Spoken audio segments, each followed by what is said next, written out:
Hai guys, welcome back to my channel.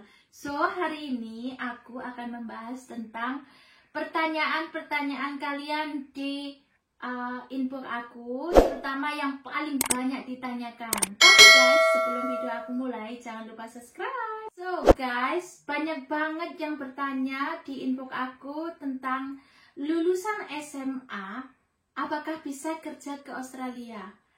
Lulusan SMA pakai visa apa yang cocok untuk ke Australia? Dan tentunya banyak juga yang udah tanya-tanya ke yang berprofesional di luar sana, dan mereka banyak yang dijawab cari di Google. Nah, di sini saya mau jelasin tentang yang lulusan SMA. Lulusan SMA bisa ke sini dengan visa, student visa biasanya kesininya. Juga di luar sana yang bilang kamu top up money dulu, kamu pay money, kasih uang kayak deposit dulu, nanti aku processing working visa di Australia. Nah, kalian harus hati-hati dengan itu, karena kebanyakan yang kesini pakai WHV itu mereka paling tidak pernah kuliah, 2 tahun pernah kuliah. Nah, ada yang bertanya, kalau lulusan universitas terbuka, apakah bisakah apply WHV? Nah, untuk lulusan universitas terbuka, kalian bisa daftar WHV kalau universitas tadi terdaftar di Dikti. Nah, nanti di situ kan kalian tertera, kayaknya saya kurang paham dengan ini. Jadi kalian mungkin bisa tanya ke dosen kalian atau ke admin di universitas itu sendiri.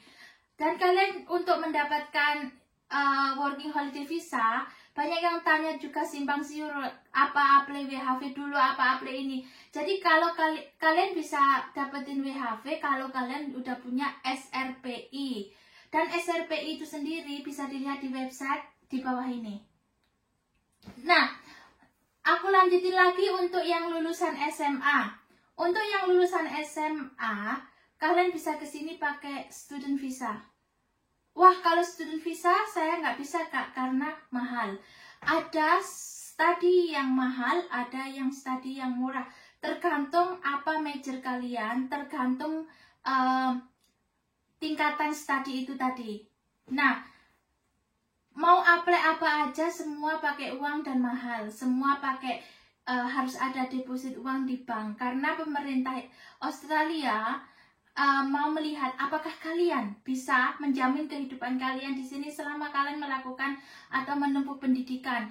Even though turis visa, kalian juga harus menyertakan bank statement, karena apakah pemerintah Australia juga mau melihat apakah kalian bisa menjamin kehidupan kalian selama melakukan turis di sini. Nah, ada lagi yang bertanya, seandainya kesini pakai student visa, apakah bisa kita hanya bekerja? Jawaban saya enggak, karena student visa kesini untuk study. Jadi kalian di sini untuk student visa yang seperti saya jelaskan di video atas ini, nggak tahu di mana, di sini. Nah, itu kalian kesini study dan kalian boleh bekerja 20 jam per weeks, per minggu. Jadi selama 2 minggu kalian bisa kerja 40 jam.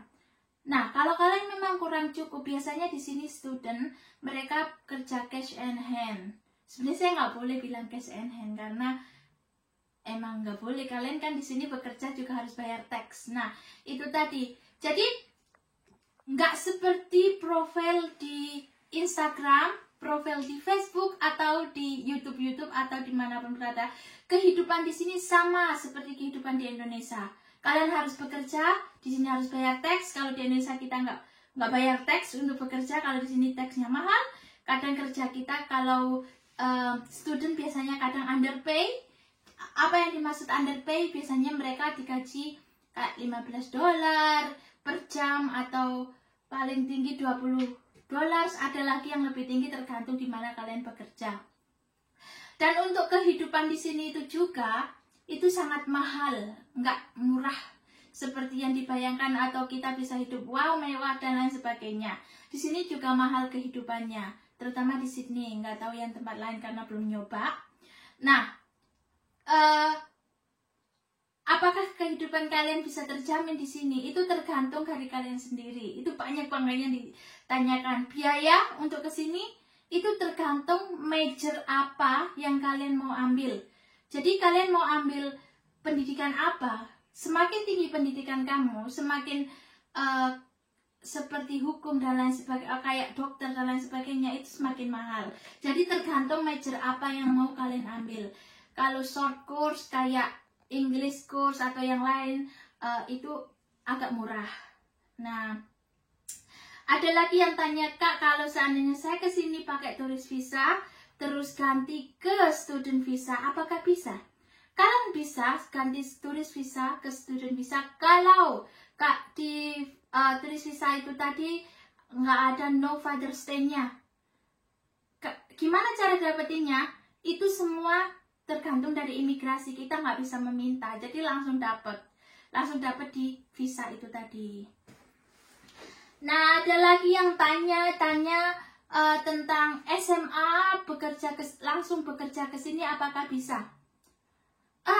Kalau kalian punya skill, kalian bisa apply skill visa ataupun bisa apply for 07 kalau kalian ada sponsor di sini. Oh iya Kak, sponsor saya nggak ada kenalan, gimana saya mau dapatin sponsor? Yang saya bilang sponsor bukan kenalan, tapi sponsor perusahaan yang bisa atau yang mau menyponsori kalian ke sini dan eligible untuk jadi sponsor kalian. Nah, untuk itu sendiri gimana caranya dapetin sponsor itu tadi Kak? Ya kalian harus cari kerjaan kayak di website-website di internet yang terpercaya, dan kalian cari yang kayak searching di seek.com, indeed.com atau zora.com dan lain sebagainya. Di situ kalian cari yang job requirement-nya itu sponsorship. Jadi mereka bisa ngasih sponsor kalian kalau kalian punya skill. Biasanya yang dicari di sini skillnya apa? Kalian skillnya di komputer IT, tapi biasanya skill IT mereka biasanya minta yang degree ke atas atau MBA dan lain sebagainya. Untuk hospitality kalian biasanya diminta juga degree. Jadi untuk lulusan SMA kesini tuh saya nggak bisa ngejamin kalian bisa dapat visa atau enggak. Saya cuma bisa nyaranin paling tidak kesini pakai student visa. Memang sih terkesan gimana, cuman apa salahnya kita kesini belajar sambil bekerja? Siapa tahu di sini kalian dapat peruntungan kayak kalian sekolah sambil bekerja, kalian dapat sponsorship di sini, dapat perusahaan yang mau sponsori kalian, dan kalian bisa bekerja di sini dan dapat visa kerja, atau untung-untung kalian kesini bisa dapat PR. Apakah kalian bisa dapat PR setelah sekolah di sini? Kalau dulu sih gampang untuk dapatin itu. Kayaknya kalau sekarang itu agak susah. Kalian di sini untuk mendapatkan PR itu kalian harus punya sponsorship, harus punya perusahaan yang bisa menyponsori kalian. Nah, semoga jawabanku di sini bisa membantu kalian, bisa membuka pikiran kalian ke depannya. Apakah kalian mau ke sini atau kalian menetap di negara kalian, bekerja mencari pekerjaan. Ada yang bilang, oh iya Kak, kalau pandemi kayak gini, apa bisa cari kerja? Sama, di sini juga susah cari kerja. Di saat-saat seperti ini banyak pengangguran di Australia. Jadi jangan memandang kayak seperti yang aku bilang, profil Facebook, profil Instagram dan lain sebagainya. Kalau kita di sini hidup mewah dan kita di sini punya pekerjaan bagus. Yang beruntung dapat kerjaan bagus, tapi yang nggak beruntung kita bisa ada yang banyak yang dikeluarin dari pekerjaan itu sendiri. Nah, kalau seandainya kalian ingin mencari pengalaman dulu di Indonesia seperti skill kalian kayak kalian bisa apply job di perusahaan internasional, kalian juga bisa cari-cari di zora.com dan lain sebagainya.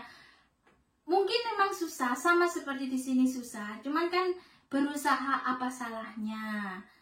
Jangan melihat rumput tetangga lebih hijau. Rumput kita sendiri kadang lebih subur dan hijau, bisa dijangkau kalau kita ada kemauan. Oke guys, itu tadi jawaban aku tentang SMA dan lulusan SMA dan sedikit tentang WHV. Kalau kalian ada pertanyaan, kalian bisa tanya di bawah di sini. Dan untuk border kapan dibukanya kita masih belum bisa menjawab karena border belum dibuka untuk turis dan internasional.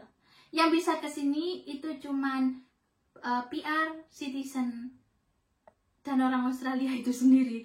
Tapi itu harus punya exemption, kayak punya surat yang bisa menyatakan kalau kalian bisa balik ke Australia.